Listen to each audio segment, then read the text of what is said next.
In 2018, we were graced with the next installment to the God of War series. Kratos left behind his life as the ghost of Sparta after killing the Greek pantheon and ends up in ancient Norway and faces the world of Norse mythology. Not only was the game highly anticipated, but also won Game of the Year and various other accolades. With such a success, Santa Monica Studios was faced with the challenge of sticking the landing with the sequel and possible end to the Norse era of the franchise. I finally got around to beating the main campaign, and not only did Santa Monica stick the landing, but brought major improvements to the gameplay and a well-earned conclusion to Kratos' journey as the God of War. In the previous game, Kratos and his son Atreus set out to spread the ashes of Kratos' wife and Atreus' mother, Faye, at the highest peak in all the 9 realms, revealed to be Jotunheim, the realm of the giants. They encounter Baldur, son of the Aesir god Odin and the Vanir god Freya, who is sent by Odin to seek out Faye and stop Ragnarok. Along their journey, they gain the help of the banished Vanir god Freya, the beheaded Aesir god Mimir, and their brother dwarves Brock and Sindri. The game ends with Kratos forced to kill Baldur, his mother Freya swearing vengeance, and Kratos and Atreus spreading Faye's ashes. However, a final revelation is revealed. Faye had the power of foresight and prophesies not only her husband and son's journey, but the death of Kratos. Also, it is revealed Atreus' original name was Loki, and he will one day join Odin. God of War Ragnarok picks up at the end of Fimbulwinter, a 3-year-long winter caused by the death of Baldur. Kratos and Atreus have been surviving the harsh winter while contending with Freya, who continues her path of vengeance for the death of her son. As Fimbulwinter nears its end and Ragnarok approaches, they are confronted by Odin and Thor, and after dueling Thor, Kratos, Atreus, and Mimir set out on a journey to prevent Ragnarok and Kratos' death. Story-wise, Ragnarok brings a fitting conclusion to Kratos' journey. Some of the major themes I took away was the consequences of violence and the need for strong fatherhood.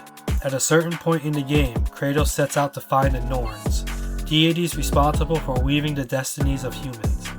A major reveal is made, in that the Norns explain that there is no such thing as fate and that they weave people's destiny based on their actions they refuse to change. Kratos has always walked the path of vengeance and killing gods. Thus the Norns foretell he will kill the Aesir god Heimdall, which he does. The consequences of Kratos' actions from the previous game catches up to him to the point that it shapes his fate, that he is destined to once again kill a god, and that his lack of change leads to his death. This is not only a cautionary tale about walking the path of vengeance, but also embracing toxic masculinity, in the case of God of War, embracing anger and rage. Earlier in the game, Kratos tells Atreus to close his heart and focus on the task at hand. However, his perspective changes during Ragnarok, when the races of the 8 realms battle against Odin and Einherjar in Asgard. Odin had taken in refugee humans from Midgard during Fimbulwinter, but ends up using them as human shields during the battle. At this moment, Kratos finally decides to change. Instead of closing his heart and focus on killing Odin, he embraces empathy and decides to rescue the refugees and tells Atreus to open his heart. Because of this choice to change, he spares Thor's life during the second duel. In doing so, Thor's daughter, Third, is able to convince her father to stand up against Odin, though he is immediately killed. After battling Odin, who refuses to abandon his pursuit in preventing his death, Atreus decides to use his newfound magic to stow Odin's soul rather than kill him. Freya, who has also wanted Odin dead, decides she too will not kill Odin. However, it is the dwarf Sindri who kills Odin out of vengeance for the latter killing the former's brother earlier in the game. Because of Kratos' change of heart, not only does he end the path of violence and vengeance for himself, his son, and Freya, but he also learns that his destiny has changed. Not only will he not die, but he will also be revered as a beloved and peaceful god. As for the theme of fatherhood, you can compare Kratos and Odin on how they treat their sons. Kratos spends the time to prepare Atreus to survive without him and teach him proper life lessons, eventually leading him to accepting his son to go off on his own and choose his own path. Odin, however, only sees his son as a means to an end for his own selfish desire to prevent his own death, and isn't afraid to berate Thor. Because of this, Kratos is able to change his fate, whereas Odin does not. There are also other various story beats that hit home, such as Freya abandoning her desire for vengeance, the reveal that the god Tyr was Odin in disguise, Rock's death, and the emotional end of Kratos and Atreus going on separate paths. Not only does this bring a conclusion to Kratos' journey, but opens the possibility of the franchise following Atreus. There is also room for Kratos to return, perhaps embracing the path of becoming a revered god. Oh, and there are also quite a few funny moments in the game, showing that the developers of the game have a sense of humor. Game-wise, Santa Monica made improvements to the previous game. A third weapon is introduced, the Drapnir Spear, providing additional combat options.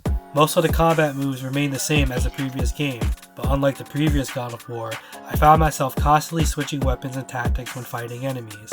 In the previous game, you could go through the whole game with only using the Leviathan Axe, but in this game, I had to switch weapons and utilize certain abilities to get through fights and boss battle.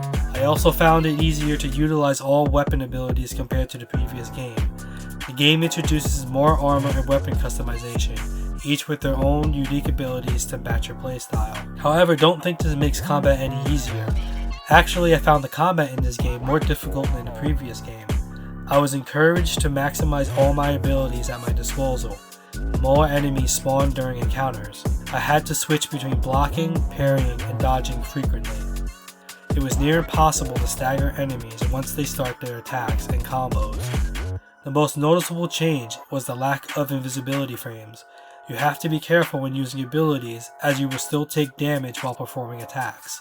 The difficulty isn't on the level of a Souls game, but you will definitely need skill if you're going to make it through some encounters. This game is also advertised as more open world than the previous game, but most levels are more linear than open.